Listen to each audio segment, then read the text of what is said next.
plan out different steps to make real changes in the lives of women and girls, so they could go to school, live life with violence, get equal pay, and participate in decisions. 25 years on, we have seen enormous improvement in women's life. More girls than ever before attending school. New laws have been implemented to end violence against women and girls, and more women and places. But change is still slow. There's still not a single country in the world that's achieved gender equality. And that is why UN Women is urging women's rights activists of all ages to tackle the business of engaging pathway for action. This means you and us join generational equality, and together we can make gender equality a reality.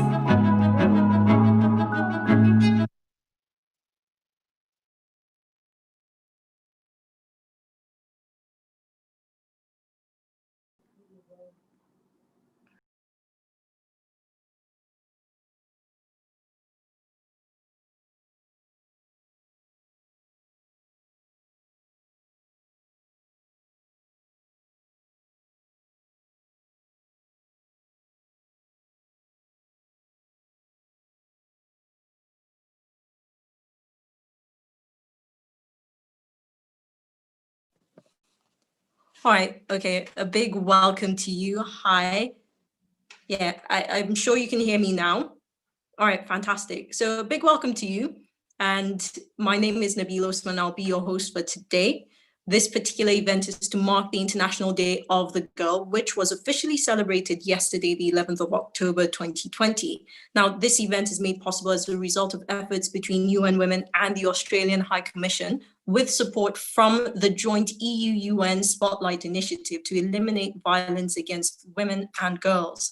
This year's theme, My Voice, Our Equal Future, carries a significant importance in light of the Beijing Declaration and Platform for Action, which is a detailed policy agenda geared towards the plight of the girl across the world.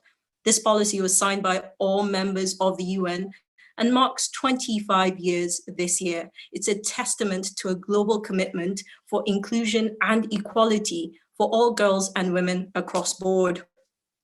Now, over the course of the next hour and a half, we're going to attempt to unpack this topic in a robust conversation with our panelists for the day. We've also got lined up for you a music performance, spoken word poetry, and a short film, 12-Year-Old Self.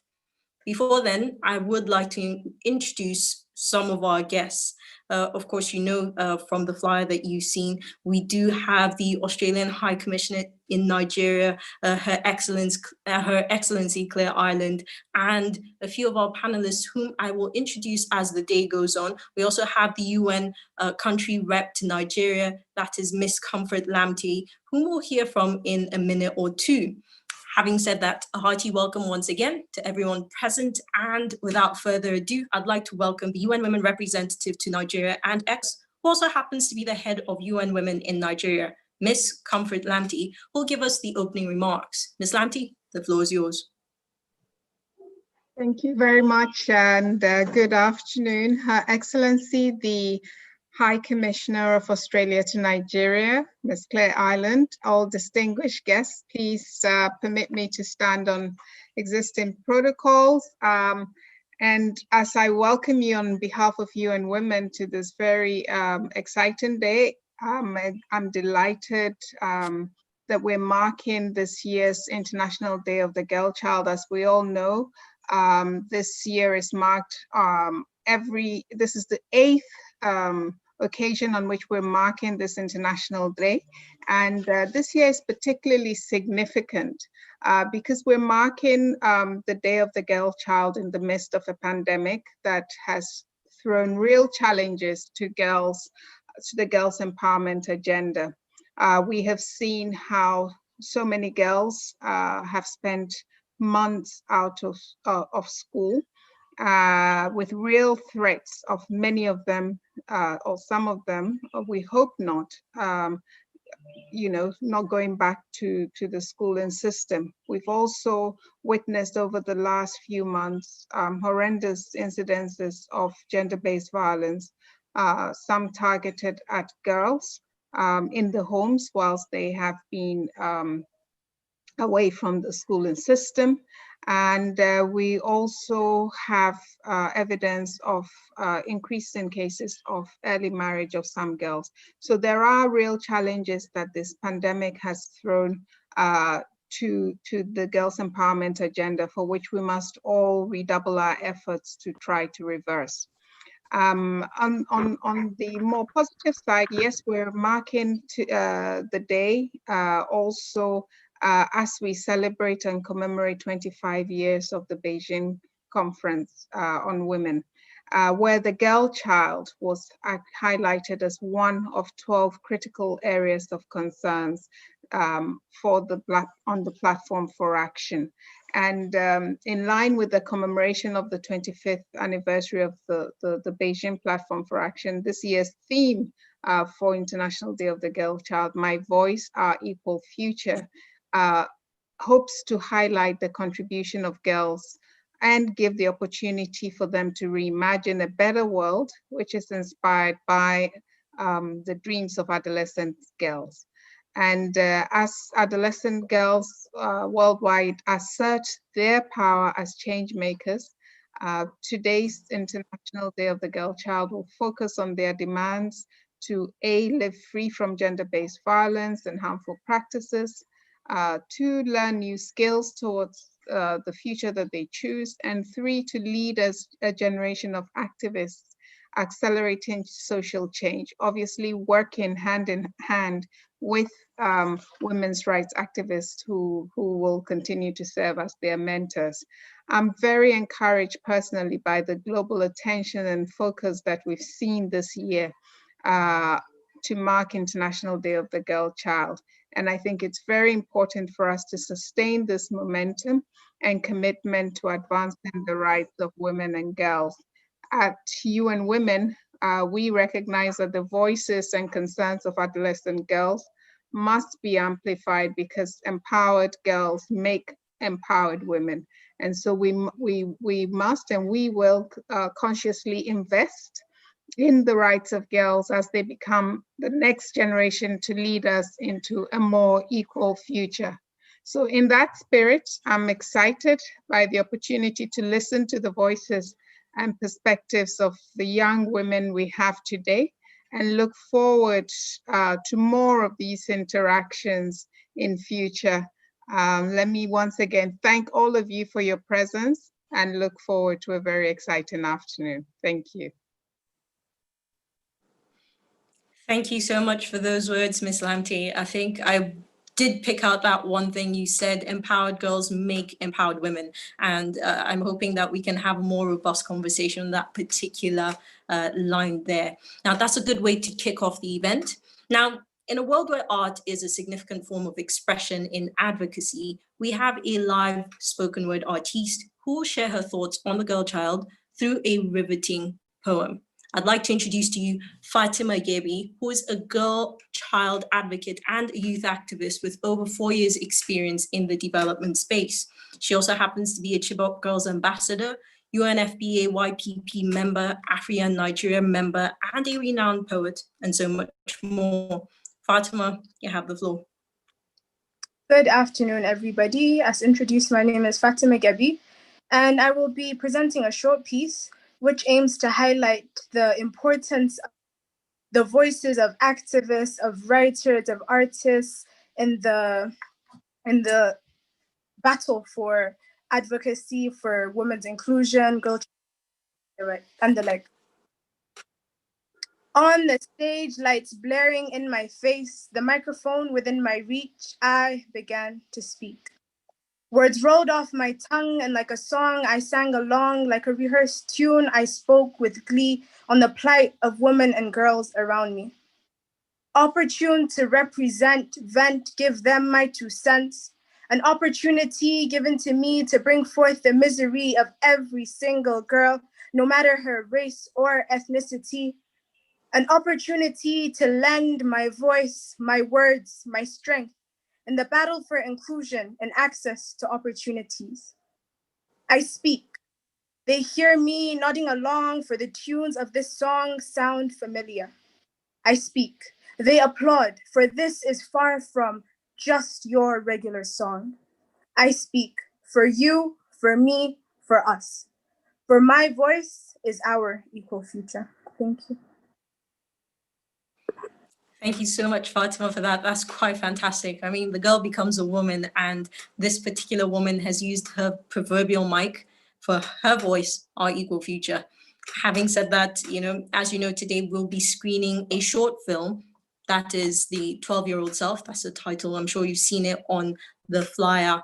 Before we take a look, I'd like to give you a brief background of the film.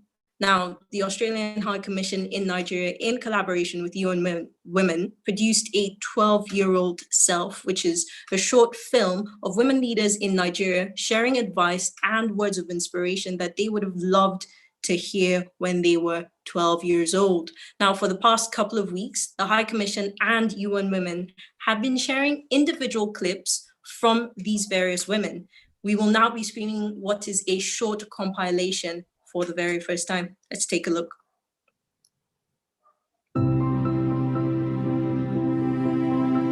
Mentorship for me it's about the responsibility that I have to share the knowledge and the experiences that I've acquired over my professional life with other young women. For me, when I was very young, my mum was my real mentor in life. She was the one that really inspired me that you can achieve what you want to do and there are no boundaries out there. So that was a wonderful kind of upbringing to have. I think reality is when you get into the big wide world, it was a bit different to what I kind of thought. And so then having professional mentors along the way has really helped my own professional development.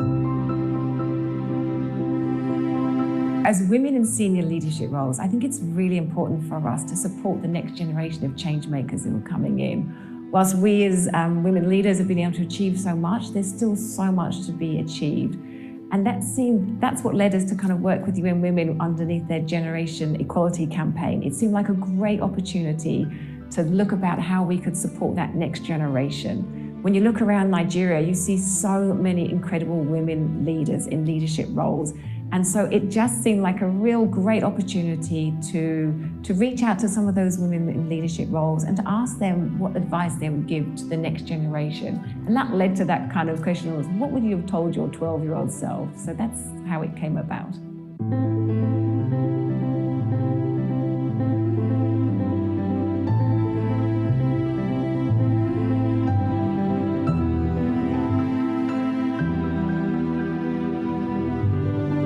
To my 12-year-old self, I would say to my 12-year-old self, I tell my 12-year-old self. I would tell a younger me. I will tell my young self. I would say to my 12-year-old self, you are who you are. If your friends want to be your friends, they have to be your friends because of what they see in you, not what you're not trying to fit into anyone's, image. To not think about boys too quickly. Boys are just a distraction. And you shouldn't let them get in the way. Your priority should be self-development, on learning yourself, understanding yourself, loving yourself, improving yourself. To read everything, all the books you can lay your hands on, have a lot of knowledge as much as you can about the community that you live in, the world at large. Take it easy, to enjoy every moment of being a child. To just breathe, to play a lot more, to eat a lot more, to smile a lot more. You need to break boundaries. You need to begin to see things from your own perspective. You don't need to conform as long as it is not good for you. Not to be oppressed by anything. Don't be fearsome. Go out there, be brave. It's a whole new world out there, and there's lots of opportunities for young girls. Even at a young age, you can have dreams that can materialize. Surround yourself with people who lift you up. In life, there's so many pressures on us, whether as children or as adults, but especially when we're children, and we all want to conform, and we all, we all want to fit in. Fear not, be courageous. Have the confidence to do whatever you dream. If you can dream it, you can achieve it. Discover yourself, find your own road, and believe on that on that journey. Find your own path. The road would be windy, it would be rough at times, but at least it's your own path. You are going to understand that you are very different, you're very unique. I want you to embrace your difference. I want you to stay unique because that's what's going to help you to succeed. That courage is not a magical thing. What it means is that even if you're scared, even if you're afraid, even if your voice shakes, even if you don't know everything, that the biggest thing you need to do is to move past that fear.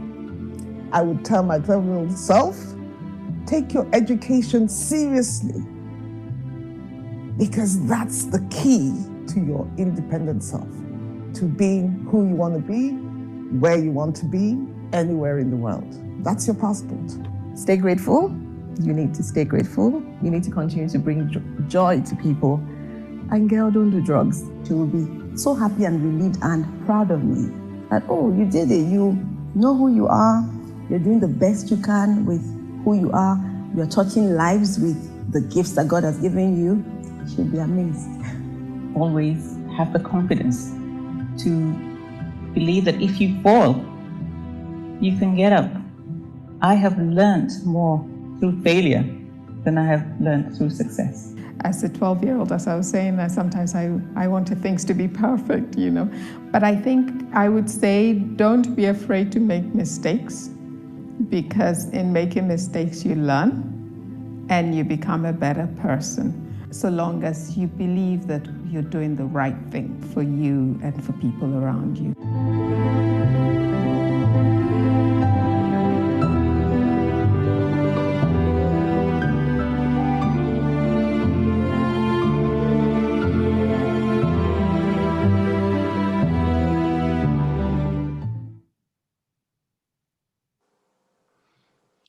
All right, so, watching that video and listening to them speak, it kind of felt nostalgic, and I'm not 12, but listening to them, I can imagine that my 12-year-old self would probably be really interested in some of the things that these women had to say. And, a big thank you to women who are ready to share from their wealth of experience for the sake of a future generation.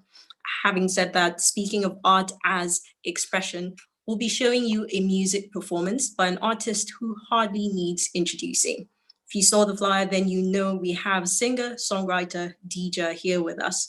She also happens to be the founder of the NGO I Change Foundation. On the heels of her music video, we will get the chance to listen to a sit down between Dija and Australian High Commissioner Claire Ireland.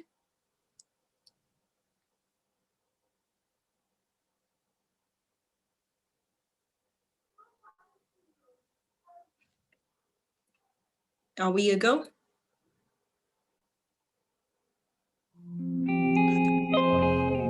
He knows, he understands.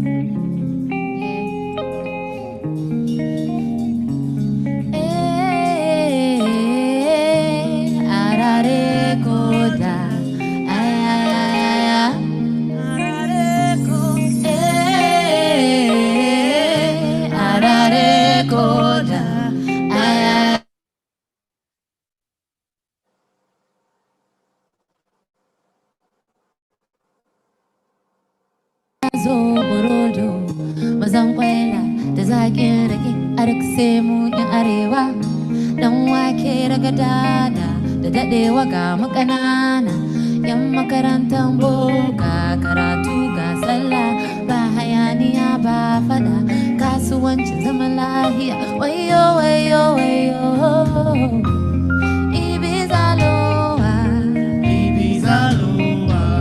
la vida loca la vida Samari yari ye mata yara ye Samari yari ye mata yara ye Samari yari ye mata yara ye Samari yari ye mata yara ye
Day of the Girl Child.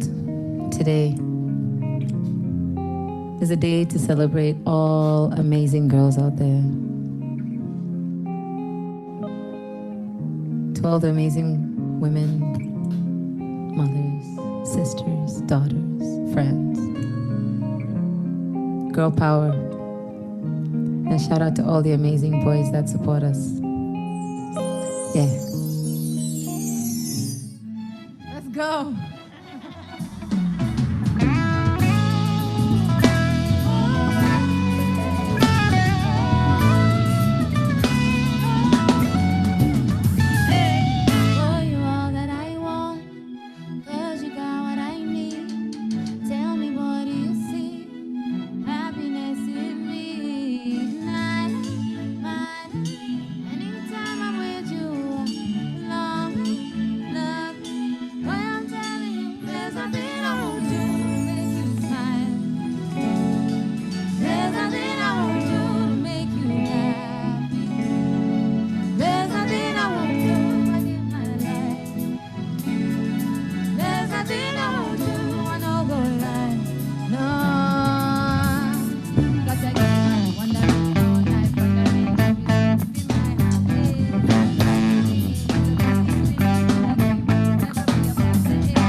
All right, at this point, we're going to have the sit down between Dija and Her Excellency, Australian High Commissioner to Nigeria, Clare Island. Hi. Is Dija there? I can't see her at the moment. Are you there, Dija? Hi. Hey, thank you so much. That was incredible. Oh my gosh, the talent in Nigeria is absolutely phenomenal, totally inspirational. And I think your point, Dija, that you said about boys and their support for us is really like critical. Often we go this gender kind of agenda and we forget that there is an awful lot of people out there who support us. So thank you for acknowledging that. If it's okay, I just wanted to ask 2 questions now, that's okay. The first one is, like, seeing you was so inspirational and the music you have. If you had been able to look back at your 12-year-old self, what advice would you have given your 12-year-old self? Let's see. There's a lot, because as you know, there's so much going on right now in Nigeria. Thank you so much for having me. Well, what I'll definitely say to my 12-year-old self is, you know,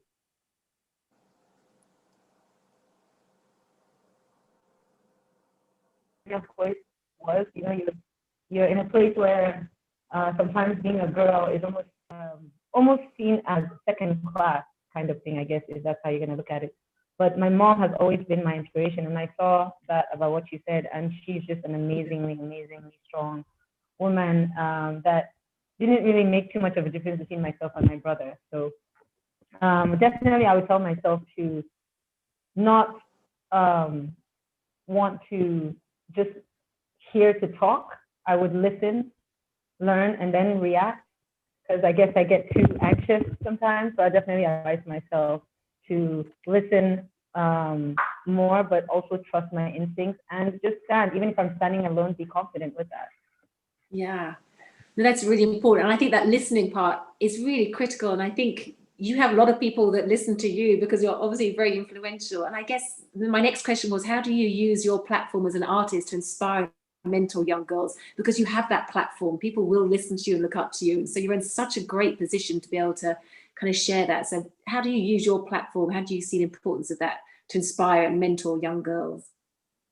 Well, first and foremost, I need to thank all my fans and obviously Maven Records for such an amazing platform, and yourself as well for this amazing platform and the UN. But for me, I honestly, I've learned to have more respect about what I believe in rather than fear. And when you respect something, you don't fear to move forward. And so I use my platform to show that I am just like you. I have similar stories and they are relatable, and it's okay. I definitely use my platform to talk a lot about the why we need a lot of period education for young girls.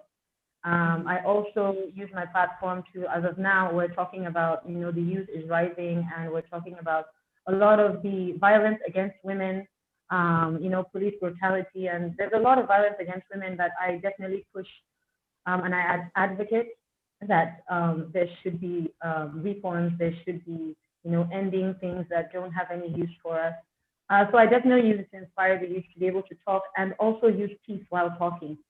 Because that's even a greater power when you're, working against all odds. So yes, for sure, I definitely use my platform to do the unthinkable, I guess, if you put it that way, or sort of what someone would think as impossible. I definitely do use my platform to create possibilities by the grace of God. And for today, for me, it's just for any young girl to see something relatable in anything that I'm doing. As of now, one of the what I'm advocating for is using peace to, demand change in things for women, girls, boys, and because we do need the support from our men, and not constant, how do you put it, feeling like I said, second class. And that's where equality comes from. It's the support. It's not just about trying to say who's bigger. Nobody's trying to be bigger. We're trying to move in the direction where we are not smaller. Yeah, no, exactly. Put it. So I definitely use my platform to make young girls know that you can do it. You can do anything you put your mind to. There is nothing, even if you're the first person that you may have thought about going out on your own, it's still okay. People will join you. Don't be afraid. Respect your journey, and keep moving to be progressive. Anything that you're doing, as long as you're progressive and you're looking towards the future, you're not going to have any problems. And there's nothing, being a woman is very powerful, both emotionally and physically, because I believe women are designed to sort of carry, the idea of them is more to nurture thoughts, ideas, and processes. It's not just about nurture in what we see as well. Women are amazing engineers, women are, and just as amazing moms too. I have an amazing mom that owned her own business and started from absolutely nothing, from where it was she was coming from in terms of designing her own business. She had a father that, even coming from the north, encouraged young amazing girls, her and her sisters, to go to school. So I don't think my mom would have expected anything less from me, and I don't expect anything less from any young girl out there trying to rule the world. That's fantastic. Yeah, and I think it's that role model. That's what you absolutely bring. Like, you've got that voice, you're a role model, you've had good role models in your life. And I think, we've achieved so much already since the Beijing 25, but there is a lot more to achieve. And I think your generation and the next generation absolutely have that power in their hands. So to hear how you use your platform, advocating for peaceful protests and change, it's absolutely what you should be doing. So thank you for doing that. On that. And thank you I see all the tweets, I see everything. Thank you for supporting just progress in women. It's fantastic, it's amazing. And, you know, something I find is that it's not just about what's happening here, it's what's happening around the world, and it's a domino effect. So if we can inspire a young girl here in Nigeria, she gets to meet another young girl, who knows whether she's from Uganda, and it's just a domino effect, and it's just an amazing thing to be a part of. And so thank you so much. Thank you for allowing me to perform. And thank you for allowing me to use your platform to say, you know, what I truly believe in, like, you know, the ending of police brutality and violence against women and SARS. You know, it's fantastic. It's strong, and it's something to emulate. So thank you very much as well for your leadership. No, it's a pleasure. Thank you today. Back to you, Bila. Right. Thank you so much, Your Excellency, and thank you, Dija, for that riveting conversation. It was really good to see and hear the back and forth between both of you. And again, a big thank you for those words. At this point, I'd like us to go straight into the panel discussion. As you know, we're going to be focusing on what is more or less the crux of the conversation for this event, talking about becoming generation equality, which is the campaign. And for today, we're looking at engaging girls' voices for an equal future. At this point, what I want to do first is introduce our panelists for the day. So I'm going to do a rundown of them, give you a short bio, and then we can go straight into it. I've got first Carol Omu, who is the founder of Sanitary Aid Initiative. Now, Sanitary Aid Initiative is a non-profit organization which is dedicated to eliminating period poverty across Nigeria. Carol Omo also founded the Foundation for the Eradication of Child Labor, and she has a background in core marketing and social media. She happens to have been featured on Pulse Nigeria's Women Who Inspired Us 2018 edition. So a big welcome to you, Carol. It's good to have you on board. Thank you, Nabila. Thank you for having me. Thank you to Her Excellency, the High Commissioner, and everyone that's here. I'm just glad, Ms. Comfort Lamti, and everyone really. Thank you for having me. Thank you for the opportunity. Awesome. Next, we've got Rotimi Olawale. Now, Rotimi happens to be the co-founder of Youth Hub Africa and is a youth development expert with more than 10 years experience in leading youth advocacy efforts. Rotimi was listed by the Nigerian government as one of 15 Nigerian youth on the world stage in 2008 and is a Malala Fund champion. Through Youth Hub Africa, he supports advocacy amongst male and female youth against violence, against issues such as violence against women and girls, including harmful practices. Hi, Rotimi, it's good to have you on board. We can't hear you. Is your mic unmuted?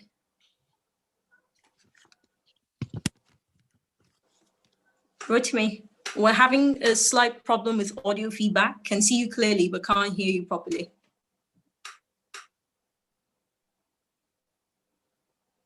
Okay, we'll probably try to see how that can be sorted out because we still can't hear you, but I'll go on with the rest of our panelists for the day.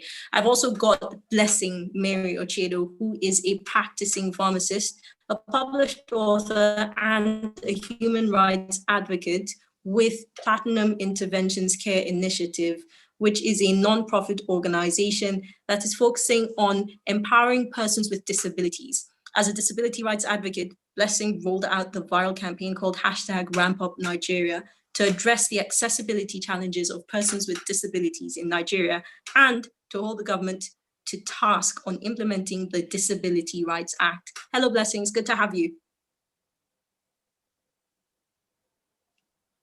Blessing, are you there?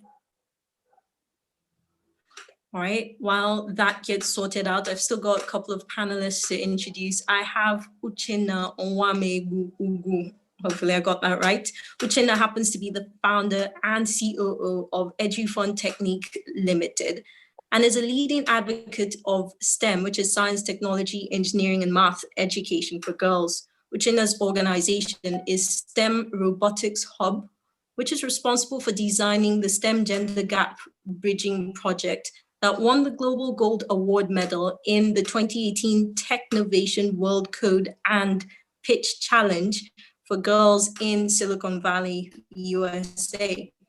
Uchenna happens to have also been a Mandela Washington Fellow and was selected as one of the inaugural Obama Africa. All right, at this point, I will introduce our last panelist, last but not the least, Kendra Agbitonyi. Kendra is a 13-year-old student of Gracefield Secondary School, Asaba. She happens to be in year 2 of the Girls Power Initiative, that's GPI Nigeria, which is a 3-year gender and human rights-based education program for adolescent girls. The program mobilizes girls to take charge of their lives and be valued actors in the society. As a GPI girl, she has participated in many community activities, including interventions to eliminate child abuse and harmful traditional practices, such as female genital mutilation, that's FGM. Hi, Kendra, it's good to have you. Thank you for having me. All right, fantastic. So this panel discussion will actually be divided into 2. And in the first panel, we'll be looking at how the COVID-19 crisis is impacting on education, technology, and also increasing the risk of violence among young girls. So for this first part, I'll be speaking to Karo, Rotimi, and Kendra. I'm gonna run this for about 10 minutes and we'll see how that goes. My first question goes to you, Karo. And it's ultimately, what are the major challenges that young girls in Nigeria are facing, especially when it comes to their sexual and reproductive healthcare needs in the midst of this pandemic? Thank you so much for your question. I mean, so before the pandemic, we knew that we already had challenges that young girls were facing, but the pandemic has made a lot of things a little more intense, or a lot more intense. There's the healthcare issue. You know, generally, healthcare or stable and quality healthcare is not available to everybody in Nigeria. You know, so the higher class and middle class have more access to healthcare facilities than others. So with the COVID-19, it's hard. In fact, during COVID-19, it was hard for people who had symptoms, young people who had symptoms who were not that connected, to get tests coming to them, or to get tested, or to get put in isolation centers, and they struggled with that. Most of the girls in rural regions, they don't have, you know, people who can accessible roads, accessible items, and for some, especially like people in the IDP camps who generally rely on others, or generally rely on the government and well-wishers to send them supplies. The COVID-19 with the lockdown, periods were not on lockdown, but people couldn't get to them with supplies. Underdeveloped communities that were already struggling for access to development still got pushed further back in the back burner, and wash facilities were not developed in these areas in that time. So for some girls, and for many girls whose access to menstrual hygiene products, to food, to meals and all that, even to sexual hygiene, sexual education and reproductive education is only gotten from school, with COVID-19 and the lockdown, they did not have access to that. And you know, out of school girls are, sorry about that, out of school girls are more likely to be abused, out of school girls are more likely to fall pregnant, out of school girls are more likely to be engaged in early girl-child marriage. So this whole period with them being out of school exposed a lot of girls to unlikely events that if they were in school, they wouldn't have had to go through that. Many parents also lost their employments. And you have to think about the stigma that we have in Nigeria with sex. We're talking about that. If families are not talking about sex and where they get or sexual or even reproductive health education, if they are not talking about it and girls are not in school, then they're still not getting that access. So this lockdown, this COVID-19 pandemic put a lot of girls' issues just at the back burner, exposed girls a lot, and generally set us back in terms of the progress that was already being made. For example, sanitary aid, we couldn't get to people with menstrual hygiene products for over 6 weeks. Their periods were not on lockdown. So in 6 weeks, they were not getting the things that they needed. So it was just really, to be honest, it's been a huge, huge challenge. But thankfully, we are learning that this virus is going to be around for a while. So we have to learn to adapt and to provide more opportunities for girls, and to ensure that girls' issues are always put at the forefront, are always spotlighted, and that we don't act like it's something that will pass, you know, when it comes to their education, because education empowers girls. So at every point, educating communities, educating girls, educating their leaders, educating their parents is something that we should always have at the forefront of our minds. I hope that answers you. Thank you so much, Cara. That was really, really interesting to hear. Very all-encompassing, and there were a couple of points that you made that were quite interesting. You know, you talked about how if we don't talk about these issues, they'll ultimately be on the back burner and not much advancement would be made. Also mentioned how with COVID, a lot of adaptation needs to be done in terms of addressing the issues at hand. So a big thank you to you, Cara, for that response. I want to come over to Rotimi. I believe Rotimi should be on. Rotimi, are you there? Yes, I'm back here. Can you hear me now? All right, fantastic. We can hear you clearly, though we can't see you. I'm unable to put on my video. It's been stopped by the host. All right, that's fine. Your voice, our equal future. So let's go from there. Now, still on the COVID-19 crisis. With this particular pandemic, we've witnessed what is an alarming increase in the report of violence against women and girls. And with schools being closed, this means that adolescent girls happen to have been more vulnerable to abuse from family members and neighbors. Given your experience working with men and boys to advance gender equality, what responsibility do you think men and boys have towards ending violence and harmful practices against girls?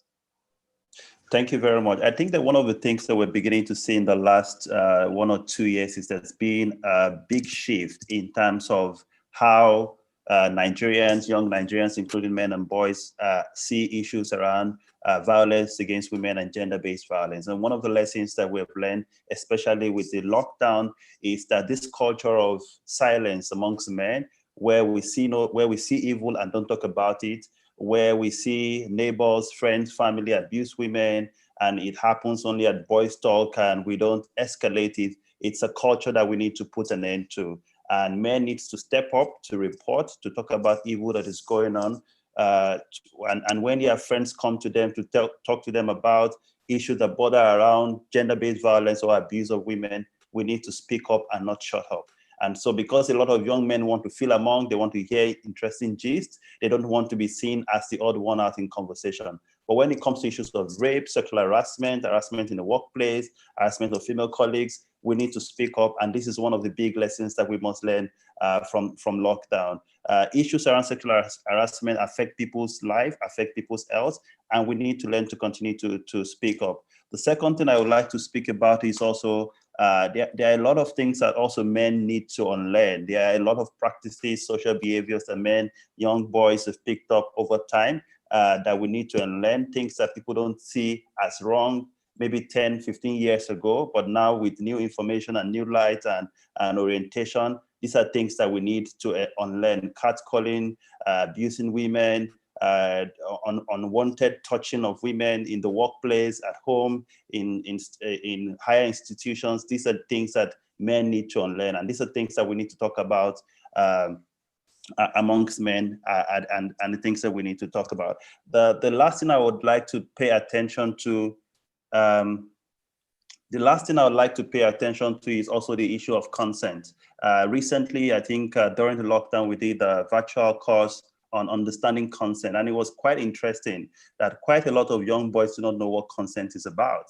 They feel if you go out with a young lady, you buy her food, she lands in your house, she agrees to stay over, then consent is given, you know. So these are issues that we need to continue to educate young boys what consent is, having respect for women, and also understanding that these are issues that are serious and important. And finally, also especially for parents, we've seen a lot of parents pay more attention on women and leave their young boys. They don't talk to them about sexual education. They don't talk to them about respect for women.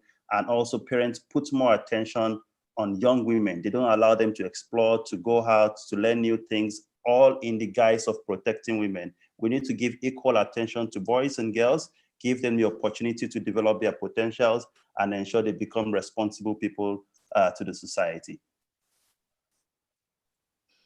Fantastic response, Rotimi. Thank you for that. I mean, there's so much about this conversation that tends to overlook the role of young men and boys in, you know, the future of the girl child. There are a few things that you mentioned that are quite interesting, speaking about, you know, the breaking of cultural stereotypes with guys for men and boys. Also talked about unlearning and relearning what they should actually do, especially on the conversation around consent. Quite an interesting thing that you mentioned there. And, you know, I like how you touched how COVID has really, really amped up accountability, especially between neighbors. It's really forced us to come to terms with the reality on the ground. A big thank you to you, Rotimi, for that response. At this point, I want to go over to Kendra. And Kendra, my question for you is, you know, you're a young girl who's navigating what is this new normal. And I'd love for you to tell us how COVID-19 has impacted your education and how technology has sort of, you know, contributed to that.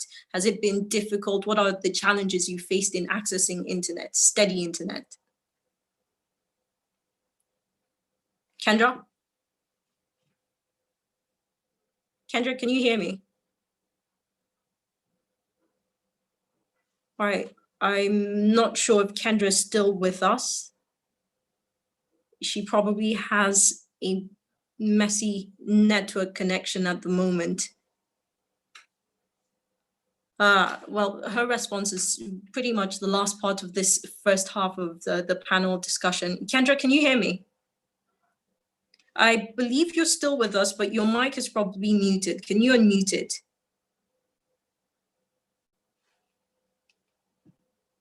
Hello, Kendra.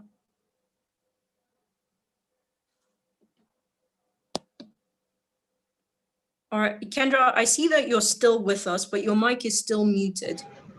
All right, I have video. As a student is that I prevented my anxiety. I was unsure whether I would return to school or not. Though some schools were able. Hello, Kendra.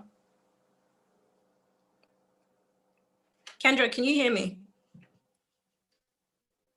To utilize online platforms to teach students. Access online Kendra? platform Hi, because Kendra. of no tools like phones Could you start and laptops. from the top? Yeah. Hi, Kendra. Yeah, could you start from the top? We didn't get the first part of your response.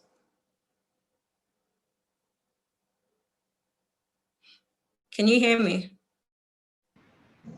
No problem. 19 is that I prevented anxiety. I was unsure whether I would return to school or not. Hello? Though some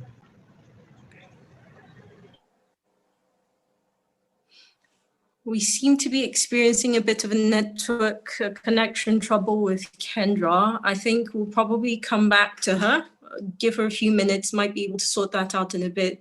In the meantime, I'd like to go to the second half of this panel discussion. I'm going to have Caro back again, and we'll also have Blessing and Uchenna. And we're going to be focusing on this year's theme, which is My Voice, Our Equal Future. I'd like us to discuss strategies to be adopted to ensure that the voices of adolescent girls matter in creating a more equal future. All right, I see I have Kendra back. I would like to believe the connection is more steady. And the video is muted. Kendra, can you hear me? Yes. All right, fantastic. I think the connection is much better. You can go on. The impact of COVID-19 on me as a student is that it prevented me from interacting with other students, as this gave me anxiety. I was unsure whether I would return to school. Kendra? Kendra? Or not. Though some schools were able, students like myself were on lack of data, electricity, and tools like phones and handsets. This was very frustrating to me as I was unable to learn new information or interact with my friends. Though technology has played a big role in reducing the effect of COVID-19, in that we were still able to interact with my classmates. COVID-19 brought a lot of changes.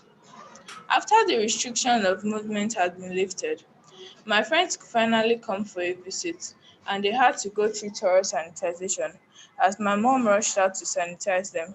This was new and strange experience for us, but this was one of the changes we had to cope as young people living in post-COVID-19 era. And I'll see this as the new normal that we are adapting to. Constantly wearing face masks, sanitizing our hands, washing our hands is something new to us, but with time we will adapt. and learning how to effectively utilize technology, harnessing technology for our benefit is also our new normal. Before COVID-19, we took technology for granted. We all assumed technology was just for social media, but we discovered a new use of technology, which involves Zoom meeting and video calls. We had to learn skills to be able to effectively communicate during COVID-19. Though COVID-19 came with a lot of challenges, learning new skills was something beneficial to us. So COVID-19 was a pandemic, but it also opened doors of opportunity. Thank you. Thank you so much, Kendra. I appreciate your response to that question. You touched on a few things that are quite interesting, talking about learning new skills. I mean, every time we talk about learning new skills in the world today, I don't think that we really consider some of the things that your generation has to go through right now. And you also touched on social interaction. When we talk about the new normal, we tend to overlook the fact that social interaction is very important to girls your age. A big thank you to you, Kendra. Really appreciate your response. And of course, to the other panelists from this first half of the conversation. And I'll move very quickly to the second half. I did start to lay a foundation earlier. I'll be speaking to Caro, Blessing, and Uchenna. And we're looking at this year's theme, which is My Voice, Our Equal Future. We'll be discussing strategies to adopt to ensure that the voices of adolescent girls matter in creating a more equal future. And again, my first question goes to you, Caro. And I'm looking at period poverty. This is a crucial issue for a lot of Nigerian girls of school age, especially among the lower socioeconomic brackets. Many girls drop out of school because they are unable to manage their periods properly. In the Northeast, conflict-affected girls are even more challenged with managing periods with normalcy and dignity. How is your organization ensuring that young girls are able to use their voices and skills to live more freely and get an education? Thank you so much for that question. It's so important because period poverty as an issue affects up to 60% of the female population in Nigeria. So it is an emergency, even more than we think or have been led to believe that it is. In fact, it's not recognized as the issue that it is. Sanitary aid, what we try to do is to reach more girls. What we have done is to prioritize girls in IDP camps, girls in public schools and in smaller schools and in rural areas. And through the pandemic and even before the pandemic, we all came together, the whole team, to we've raised in the last 3 years about $50,000, and we've reached over 20,000 girls in Nigeria. I remember that when we started, I used to say, I wish we could just give pads to 1 million girls. Then, we've cut down the problem. But it's not a problem for one organization. It's easy to say it, but when you think about it, there's a period every month. So when you think about 1 million girls, what's the way to help 1 million girls with managing their periods? One of the first things that we try to do is ensure that we prioritize education, menstrual hygiene education. We also try to tailor our activities to the communities that we approach. So there's communities that have waste management problems. So we try to incorporate that into our action, not just going there and saying, take pads, see you later. We have to make them to understand their bodies so that even if we do not do enough for them, that they know what to do when they have the means. Well, another thing we've done in trying to ensure sustainability, because when we started, to be fair, we had not thought about it as much as we have now.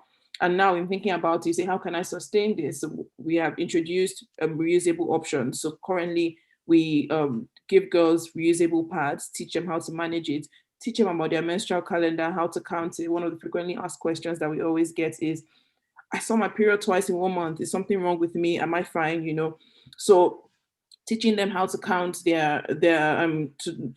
plot their period calendars. Sanitary aid has just been has been committed to tackling period poverty and just ensuring that in looking at society, that we can see how this affects the dropout rates of school for girls. How is period poverty affecting each community? What are the things stopping girls from going to school? Is it just pads? Is it their community leaders? Is it their parents? Is it because they don't have toilets in school and they do not feel comfortable? We've also prioritized educating boys as well about periods. We've prioritized telling girls how to look out for their sisters, introducing little groups in school where there's somebody that you can go to if you didn't remember to bring pad to school.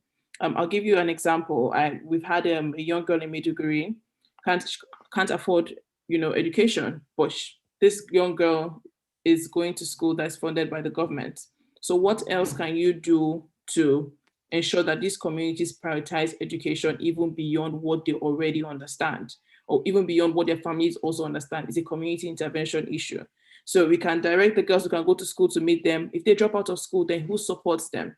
So Sanitary Aid tries to encompass all of these things to ensure that wherever we meet these girls, we are empowering them with not just the pads, we're empowering them with confidence, with knowledge that their periods is not a disease, that there are many more girls like them all over the world, that there are many more girls dealing with this, that it's not an emergency. You're on your period, you've gotten stained, this is what to do, this is who to go to, this is how to address the situation. So we've just tried to continue to prioritize sustainability, prioritize education, prioritize young girls, prioritize funding, and also, like every intervention, I always say that when you do nonprofits, don't feel like a savior. Look at the community, listen to the community leaders, look at what the problem is in that community and how you can address it. For some communities, girls will hide their periods because they don't want their parents to know they're not old enough for marriage. So it's a different way to go to that community. You know, we've seen it happen in the line of our work. There's communities where, because people are dealing with disabilities, girls with disabilities, no one has ever talked to them about menstrual hygiene because they feel like every other thing is bigger than this menstrual hygiene. So when you approach a community, you have to listen first, then know how to intervene. And that's what we've done. So we have the things that we want to do. We want to educate, we want to give pads, we want to do all these things. But first, what does this community need? How can we intervene in this community? And that has really, really been helpful to us. And the goal is that no girl will be left behind. So we're always more than happy to work with local communities doing what we're doing and partner with them instead of saying Sanitary Aid is here. And we've been able to build, we have over 100 volunteers now. We've trained about 40 of them. We have a board. We have like so much work that we're doing. We have this opportunity that we've gotten to come and speak here. But in the end, is to ensure that no girl gets left behind and that no girl feels that her period is a disease. And that's what we are doing. Thank you. Sounds so fantastic, Caro. You've touched on two things that sort of lead to the question I have for Blessing, but very quickly, a big kudos to you and your organization. You guys have been able to accomplish so much. And, just picking from your response, I can sort of identify a few things. First of all, saying that, it's your period, it's not a disease. Very interesting to hear. It speaks to how much miseducation or diseducation there is in the space when it comes to something that's a natural function of the female body. And really love what you're doing in terms of getting boys educated as well, because if it's a natural function and it affects more than half the population, then we should all know about it. Thank you so much, Caro, for that response and for the work that you do. Blessing, I want to come to you.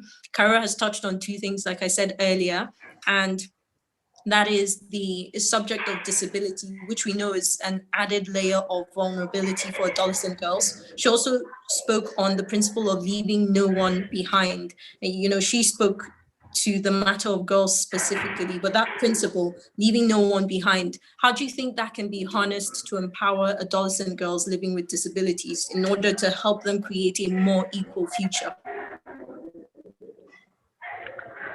Thank you for that very interesting question. First of all, I want to start by saying I'm honored to be a part of this very vital conversation on advancing the rights of girls, including girls with disabilities.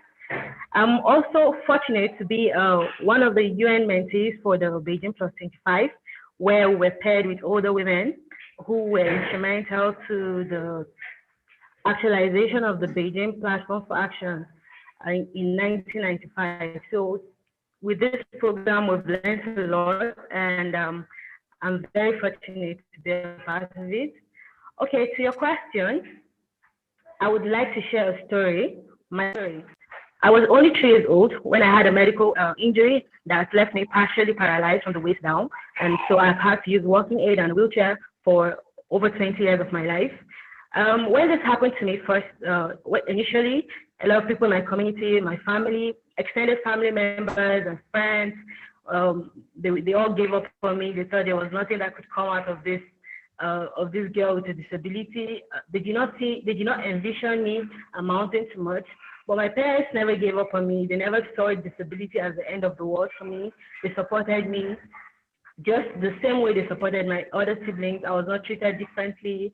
They made sure I got the best education they could afford. I remember when I got admitted into pharmacy school, a lot of people told my parents to not let me go, that it was going to be too hard for me, that I should do something less strenuous, I should go to maybe a technical school or something. And my father said, no, she's intelligent, she can do this just like anyone else. And so even though I faced a lot of challenges, because of course living with a disability in Nigeria is very difficult, I kept trying. I did not give up because I had a support system from my family. I had my father coming to school to install access ramps for me sometimes in my dormitory, in my faculty. So what I'm saying in essence is that a lot of young girls with disabilities, a lot of adolescent girls with disabilities do not have the opportunity that I had, the support system that I had. And it is quite unfortunate because there are millions of young girls with disabilities all over the world, and especially in Nigeria. In fact, the US recent research shows that 1 in every 5 women has a disability, and most of them, a good number of them, are young girls. So we need to have them, we need to ensure that they are not left behind. How do we do this? First of all, many families with children who are disabled often send their children from the city to the villages to be with their uncles, their grandparents, and all, because they consider them a burden to the society. They consider them a punishment from God or a misfit, basically. And because of the way the society perceives persons with disabilities, we're often used as a means to solicit for arms on the street. We're targeted for sexual and physical violence. We are basically left behind in so many things.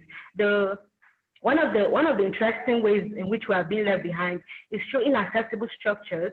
You go to a building, an important event, either school or banking halls or places which are vital to your social relationship or your social functions, and you can't even access such places because they're inaccessible. So if we want to ensure that young girls with disabilities are not left behind, the first thing we have to do is to create accessible spaces. Accessible spaces, our policies, our events, our structures are accessible.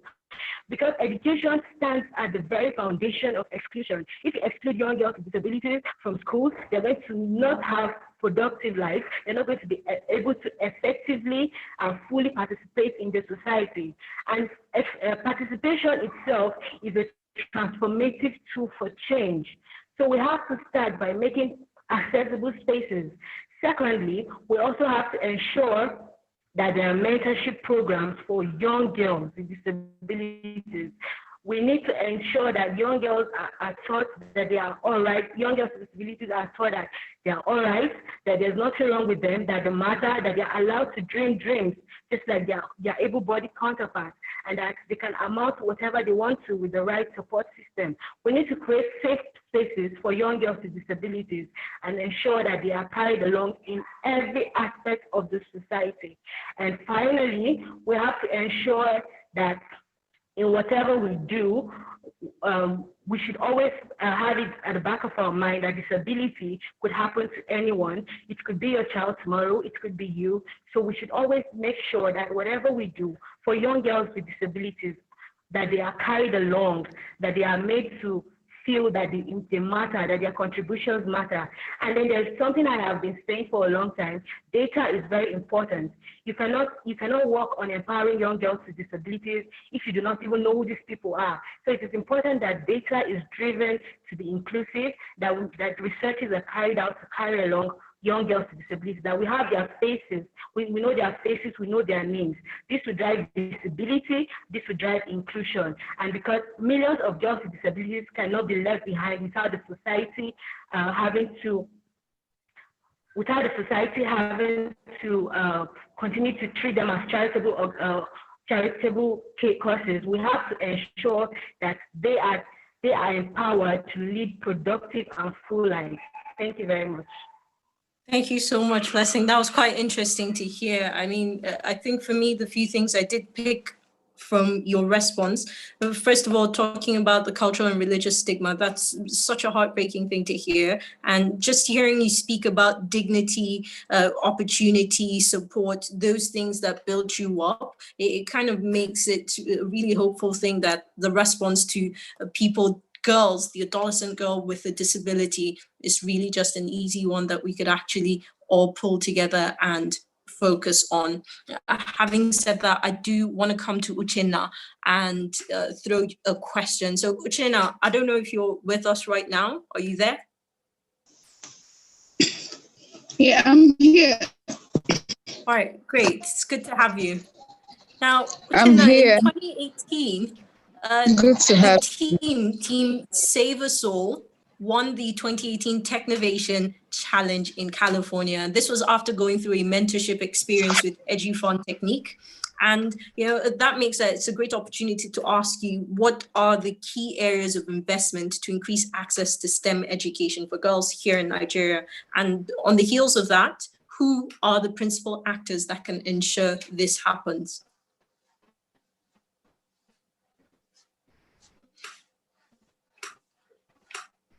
Hello, Uchenna. Can you hear me? Hello?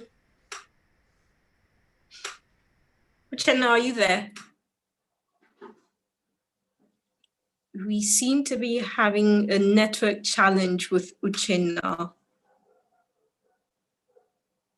All right, in the meantime, I guess what we'll do, we'll wait for Uchenna's network to be sorted out. So far, it's been such an interesting conversation, and it's really, really riveting. The things that have been said by a number of our panelists are quite interesting to sort of hinge on. Now, I know that we asked those of you following online to send in questions if you have any, and I've got a couple here, which we will throw to a few of our panelists. The first one goes to Rotimi. Rotimi, are you there? Hello, Rotimi. Are you online?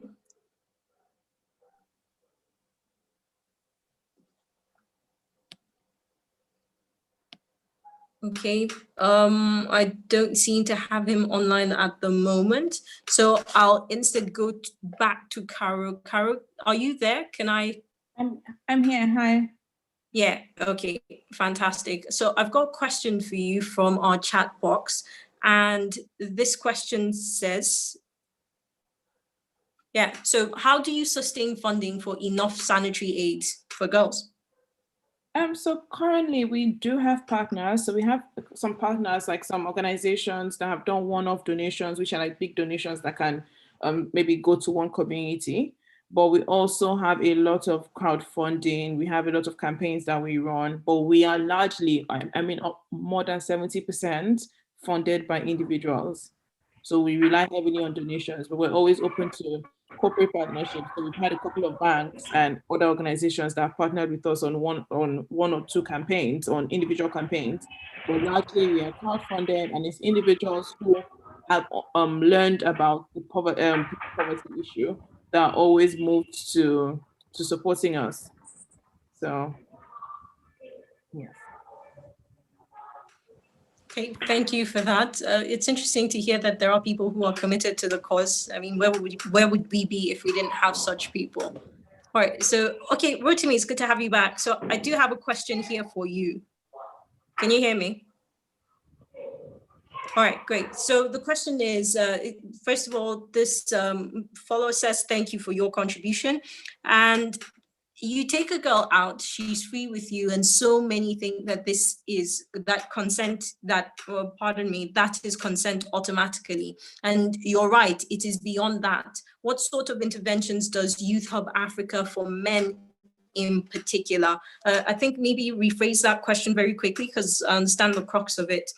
Ultimately, has painted a scenario. You take a girl out and she's free with you, and a number of people think that that in itself is consent. And there's a reference to something you did say earlier. But what sort of interventions does the Youth Hub have, especially for men in particular, in this regard?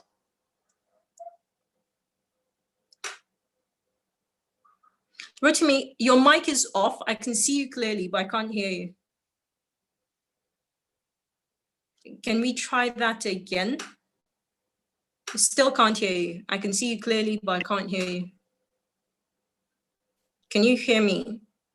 Yes, I can hear you. Can you hear me now? All right, fantastic. I can hear you now. Go on. So there are a couple of things that we are doing with men. One, we have what is called the Young Men's Network Against Gender-Based Violence, which is a space for young men to come together to discuss amongst themselves and to get trained to understand issues around consent, how to support, how to create awareness, how to work with younger boys, and also how to report issues around sexual and gender-based violence within their communities. We have spaces that we've created now in a couple of states across Nigeria, but quite active in about 4 or 5 states, including Abuja, in Ebonyi, where we've done extensive work and all of that. The second thing is also we're using avenues of the media. We're using traditional media. We have programs on radio. We're using social media, and we have this course that we have done on consent, which would repeat again. In that first edition of the sexual consent course that we did, we had over 300 young people from across Nigeria take part in that course, where they understood what consent is, understanding that no means no, and also understanding what the barriers is. One of the things that we also discussed, which was an issue that had a lot of attention in the course, is also understanding that when people have power. So for instance, in a workplace, a boss asking a subordinate out and all of that are issues that a lot of young men do not understand that it is wrong. When you have power over someone, you cannot use that to your advantage sexually. And so these are the kinds of things that we're doing that Youth of Africa continue to do, working with all kinds of partners that we've worked with, including UN Women who have supported us and will continue to do so. Fantastic work, Rotimi. You really can't stress that enough.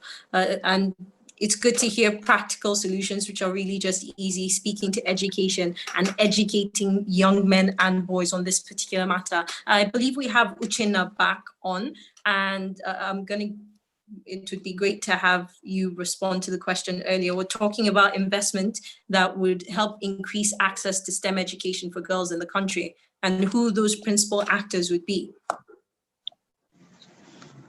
Thank you. Can you hear me now? Well, I believe the network should be better now. It's dragging a bit, but I can hear you. Okay. Thank you for having me. Thank you to everyone who organized this and the Australia High Commission. I want to say a very big thank you. I won't be contributing to the network problem. So let me first of all say that our journey to Silicon Valley started with a step to make a change. I've been doing that for a long time, but when I had the opportunity, I felt like, in the community where I live, young girls are actually not seen, not by anybody, but they don't see themselves. Every young girl feels, have a little or high bit of inferiority complex. And because I know what I've been through, I try to show up for them. So going to Silicon Valley was just a step. A lot of things can happen when you are being mentored, when you are giving head, when you see opportunity and grab it, when you look outside of where you are, your environment, and see that I'm great. So that's what started for us to learn. We had no idea what would come out of it. We just wanted to have fun and to learn new things. And that was how it started. So let's move on to STEM. I've seen in my journey, I've seen that there is so much lag behind. There is so much to do to catch up.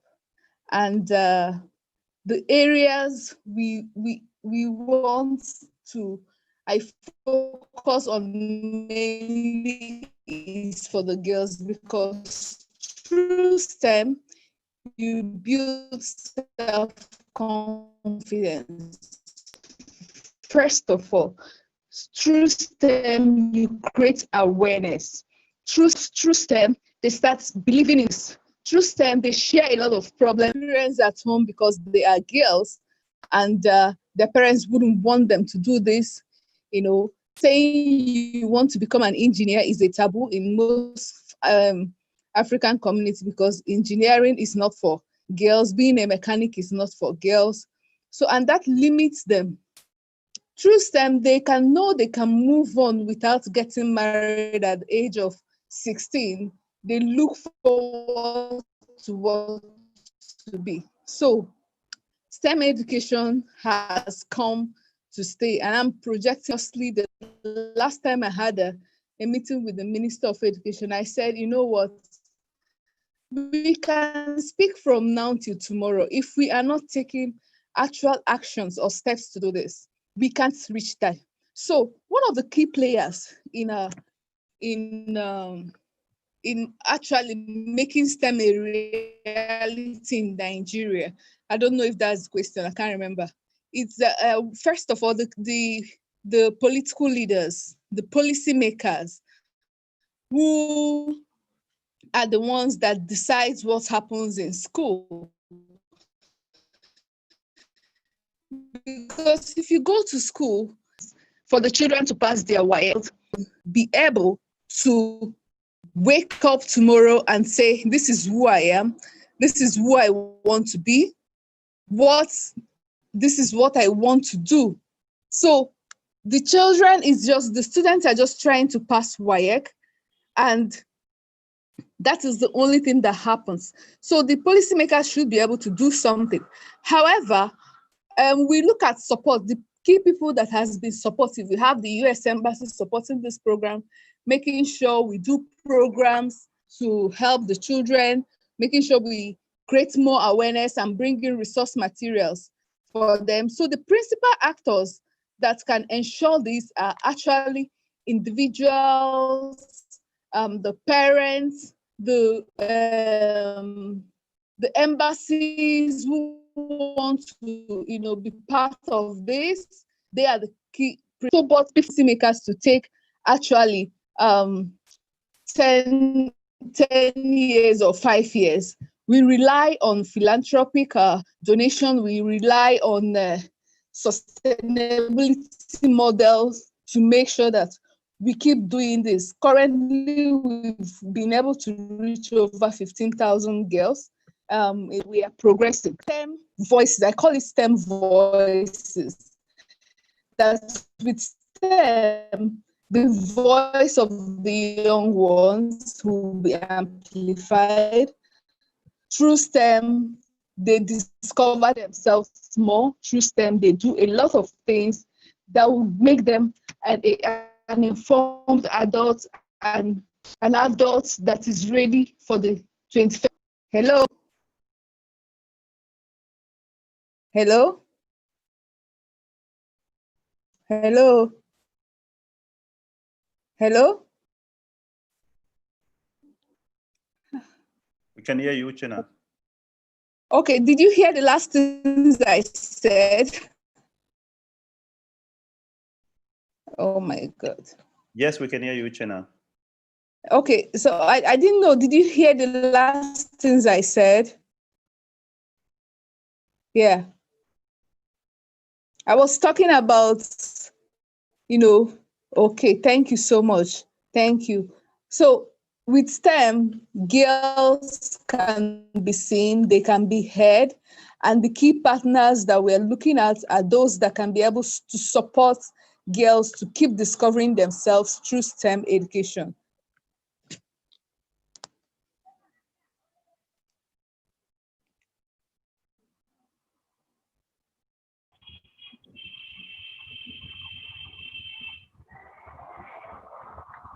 Adila, your microphone is turned off. Hello, can you hear me now? Yes, Can we you can. hear me? All right, I apologize for that. I was saying that it's interesting to hear Uchenna speak about how something that started from just, catching fun developed into, well, what this is right now. And I realize that time is really working against us. I do have one last question before we wrap up the panel. And this question is to Kendra. Kendra, are you there? Hello, Kendra. Can you hear me? Kendra? All right, I don't think she's online, but I guess we'll just move on to final thoughts. Caro, can you hear me? Yes, I can. Hi. All right, fantastic. So as a final question, what's your vision for young girls in Nigeria? First of all, my vision for young girls in Nigeria is equality of access, more access to the things that we need, more opportunity for representation for young girls to see more people like them in positions of power, making a difference so that they can have something to aspire to be. And also I want, in fact, more than equality, I want equal opportunities. I want a spotlight on issues affecting girls, because if we're already 500 years behind, equality alone will not help now. So beyond equality, opening up more opportunities and studies into issues that have affected young girls in Nigeria, and just making sure that we don't leave anyone behind. Access to education, access to sanitary hygiene materials, safety. I want girls to not be afraid of sexual violence as we are now. So what I want for girls is for men and boys to be trained to be more responsible, so that gender-based violence is not something they have to worry about. Thank you. All right, thank you so much, Caro. Really appreciate it. Rotimi, how has Nigeria progressed in the last 25 years in terms of changing social norms towards harmful practices? Rotimi, can you hear me? I didn't get the question. Can you repeat, please? Yeah, so how far do you think that Nigeria has progressed over the last 25 years in terms of changing social norms surrounding harmful practices? Well, I think that in the last 25 years, one of the big shifts we've seen, specifically in the last 5 years, is that the spaces and the platforms for women to use their voice shifted. Social media has enabled a lot of young women to use their voice very strongly. We've seen it, for instance, in 2014 when the Chibok girls were abducted. Young women came out and formed a movement to campaign for the rescue of Chibok girls. We've seen it when in Lagos, the market march movement, where women say it's enough. Young men in markets cannot continue to touch our bodies unwanted. They came together and advocated for the issues. We're seeing it in this current NSAS movement, where we have seen iconic women in Abuja, in Lagos, and in various locations be brave and organize peaceful protests to demand for their right. And so I see that if there's not one thing that has changed in the last couple of years, in 25 years, is that women have stronger voices. In the past, women have always had voices, but these voices were muted. But now women are beginning to speak out and to use the platforms to mobilize, to educate each other, and to mobilize for change. And I hope, and I'm very sure that we'll see more of this in the coming years.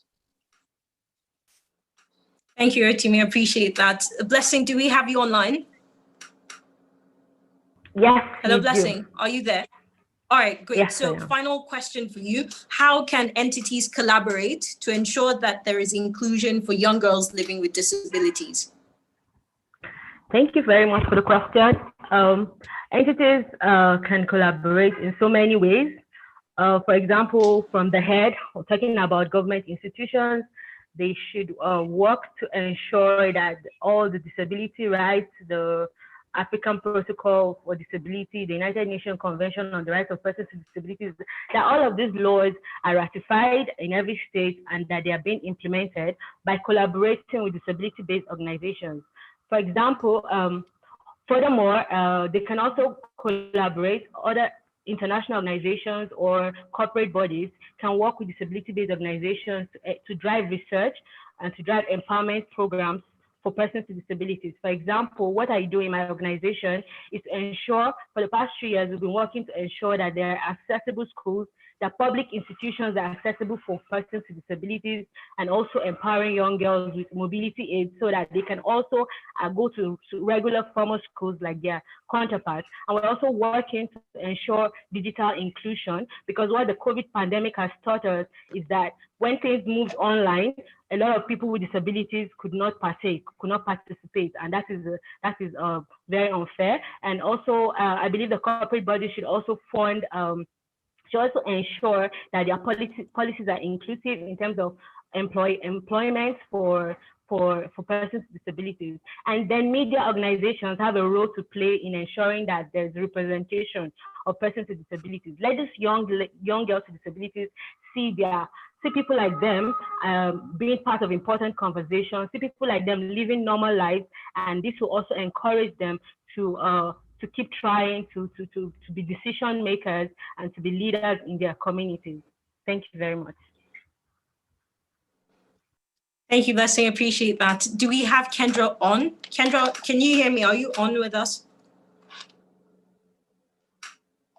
Hello, Kendra. All right, how about Uchenna? Are you with us? Yeah, I'm here.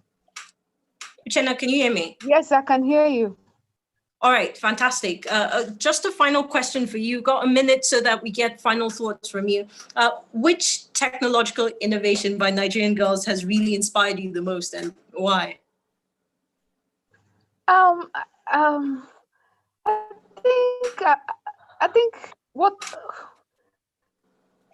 think the attempt of innovation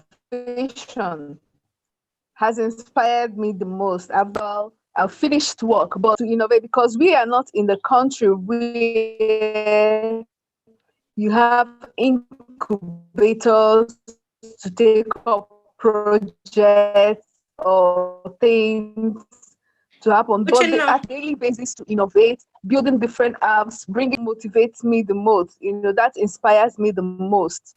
Being able to bring to the table their ideas and their innovation. There has not been a finished work that I've seen, but for them to work hard and bring solutions and bring ideas and work on it to inspire other girls, that has been a real inspiration.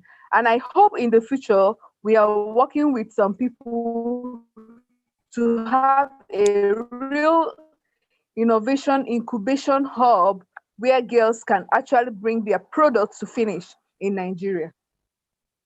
Yeah, thank you so much, Jen. Really appreciate that. I think that's a great answer, a great place to sort of wrap up on. I don't know if Kendra is with us now. Kendra, can you hear me? All right, I don't think that Kendra's connection is really good right now. So I think that this is a great way to sort of wrap up this conversation. It's been a very interesting contribution to the cause for the girl child. Having said that, I do want to invite Her Excellency, the Australian High Commissioner in Nigeria, Claire Ireland, to sort of just give us a final statement as we wrap up. Your Excellency, you have the floor. Thank you very much. And wow, I'll try and keep it as brief as possible, but I feel like I've been so inspired by today. I can't thank everyone enough. I mustn't forget to thank Kara, Watimi, Blessing, Uchenna, and Kendra for being the panelists today. I mean, you have been doing some incredible work here, and it's so good to hear what's happening on the ground. It really is incredible. Nabila, your facilitation of today's meeting has been phenomenal. You have really responded well when the microphones haven't been working. You can tell that you've been listening, and that to me is a key theme that's come out of today, the importance of listening to each other before kind of jumping in. And you've really listened to the participants and responded to them. So thank you so much for the way you have moderated today. And Fatima and Dija, I mean, your powerful talents have been incredible. That we can engage people through poems, through music, and through so many dimensions in social media. It's just incredible, the wealth of experience and talent we have here in Nigeria. I just wanted to acknowledge and sort of say how important and significant today has been for a number of reasons for me. I mean, certainly what I've seen is provided the space for us to have the discussion here about how we can harness the world's most powerful resources in the fight against gender equality, so young girls. And on a personal level, I've got two teenage girls. I've got a 15-year-old and a 13-year-old, and just hearing what is happening here, and when I heard Kendra talk about the fact that social media and Zoom even though that's a downside of what happened from COVID, you know, being locked away from friends, that through the technology, she's now more connected. And that just made me think about my own girls and my teenage daughters and how they are now much more connected into this world. So today has really kind of highlighted the importance of having that conversations, but how that we are so much more connected than we were before. I think just to touch on the videos for a moment, if I may, you know, when the Australian High Commission and UN Women partnered to make these videos, we didn't really anticipate how powerful they would be. I personally have been so moved by them. There are a range of different backgrounds, ages and careers, from ministers to chefs to, you know, actors and disability advocates. I also confess that, you know, when I watch that video, I also feel slightly saddened in the sense that I am part of that generation that remembers Beijing and was so enthused and excited about the potential coming out of Beijing 25 years ago. We've achieved a lot. And when you look at some of those women, you know, they are in incredible positions right now and have been able to achieve so much, but there's not enough of them, right? I'm the first female High Commissioner here in Nigeria after 60 years of diplomatic relations. So things are changing, but they're not changing fast enough. And I think what I feel today is that real inspiration that you have this generation now who are going to drive perhaps what we, you know, we've achieved a lot in my generation, but there's a lot more to achieve. And I think we hand over the baton now to that next generation. And I'm really inspired to see everyone around, you know, this forum today and the possibility that's there. So I think, yeah, just to sum up from the panelists, I mean, I was moved by every single one. I mean, Caro, you're talking about period poverty is something I resonate with. My daughters who are 15 and 13, they've gone through puberty. We've had those conversations, but we've had that privilege that they don't have the challenges what I was hearing from you today.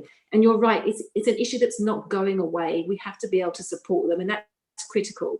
But Timmy, oh my gosh, you have totally inspired me. We need more men like you out there. And I think, like Dija said, we need to acknowledge and appreciate people like you who are supporting us to do what you're doing. You touched on a lot of really critical issues, and I just wanted to highlight, just so that you're kind of aware as well, particularly you talk about sexual, you know, sexual-based violence. It's something in Australia we really struggle with too. And I just wanted to kind of reiterate, whilst it's an issue here in Nigeria, it's an issue in many countries. And I think that's why the Australian government here today wanted to join the conversation, because we're not perfect. We have still got a long way to go, and we want to learn lessons from you as much as possible, as well as share our own lessons. So to have people and advocates like you, Timmy, is just wonderful. And I really want to tap into that, you know, going forward. Kendra, she spoke, you know, even those challenges with, you know, where she is and being able to get on the microphone, it was difficult, but she persevered. Nabila, you managed to enable us to hear her. And what I heard was someone who has been so empowered in that next generation. She's got lots of challenges about the social, you know, distancing that happened from COVID, but seeing the opportunities of it, and that she's not been kind of, you know, demoralized, and that they do see the opportunities. I mean, completely inspirational. Whoever decided to get her on board, that was a really good idea, because I think hearing directly from her has really empowered and made today so useful. Just quickly, two more. Blessing, and you talked about safe spaces, girls with disability. My oldest daughter, she does have a disability. It's a very hidden one. She's on the autism spectrum, and you really resonated what you were saying to me. And it's about giving that safe space and including people with disability. That's a personal issue for me. I hear it from you, and I think it's something we need to continue really fighting for and enable people to have those dreams that you talked about. And Uchenna, the talking about the STEM, I think it's absolutely right in terms of science and technology. Being able to get children and girls particularly into that area is critical. The challenge we have, I think, you know, I was reading just yesterday, there's been over 900 Nobel Prizes in terms of science, technology, peace, and so on, but only 50 have gone to women so far. So decision makers are predominantly men. They're deciding who gets these prizes. They're deciding what policies happen. And until we can change that, which is what you touched on in terms of policymakers, until we can get women under there, it's going to be very hard to change that policy and to encourage people and girls, particularly into science and technology. But we absolutely need to do it, because it's those engineering and science fields that impact us. And so unless we have women and girls in those spaces, we're always going to be disadvantaged. So we've touched on so many important subjects today in such a short time. I'm very grateful for everyone for participating, and particularly let me just finish by acknowledging you and women for all you have done to bring everyone together today. It's really been inspiring to have this conversation, and the Generation Equality has been a real platform, I think, to kind of enable these conversations. So UN Women, thank you so much for bringing everyone together today. Thank you to the panelists. Thank you to our artists, and thank you to Nabila for your fantastic moderation. Thank you very much. Thank you, Your Excellency. That was very great to hear how you summed up everything. And, you know, in ending, I'm going to hinge on something you said about listening. And the reason why this is interesting is really the theme for this year is My Voice, Our Equal Future. And what's very, very important to that is that there are people out there who are listening to our voices. So a big thank you to you. And as we wrap up this event, a big shout out, of course, first of all, to the Australian High Commission in Nigeria and to our amazing panelists, our spoken word artiste Fatima Gibi, who came up earlier, to Dija, a big thank you to you. To, of course, the EU-UN Spotlight Initiative and partner organizations, to Girls in Engineering Symposium, to the UN system in Nigeria, UN Women, West Africa and Central Africa Regional Office, and a special thank you to UN Women Nigeria team for this fantastic event. It's been such a success. But, you know, as we sign off, I will give you this reminder that this event is available on the UN Women Africa YouTube page. You can go there and check out the entire video. You can also check on the UN Women Nigeria page, that's the Facebook page. This video will also be on demand for a week, so please do continue to share your thoughts and comments on social media. A huge thank you to you again for joining us in this particular event. Have a pleasant day. Hi, I'm Faith, and I'm Faithfulness. In 2020, the Beijing Platform for Action turns 25. Do you know what it is and why it's relevant today? Let's explain. September 1995, over 70,000 participants and 10,000 activists from all over the world came together in Beijing, China for the 4th World Conference on Women. They had one single purpose in mind, which is gender equality and empowerment of women and girls. When the conference closed, the representative of 189 governments had agreed on a comprehensive plan to achieve gender equality, the Beijing Platform for Action. The plan mapped out different steps to make real changes in the lives of women and girls, so they could go to school, live life with awareness, get equal pay, and participate in decisions. 25 years on, we have seen enormous improvement in women's health. More girls than ever before attending school. New laws have been implemented to end violence against women and girls, and more women and businesses. But change is still slow. There's still not a single country in the world to achieve gender equality. And that is why UN Women is urging women's rights activists of all ages to tackle the business of the Beijing Platform for Action. This means you and us join generational equality, and together we can make gender equality a reality.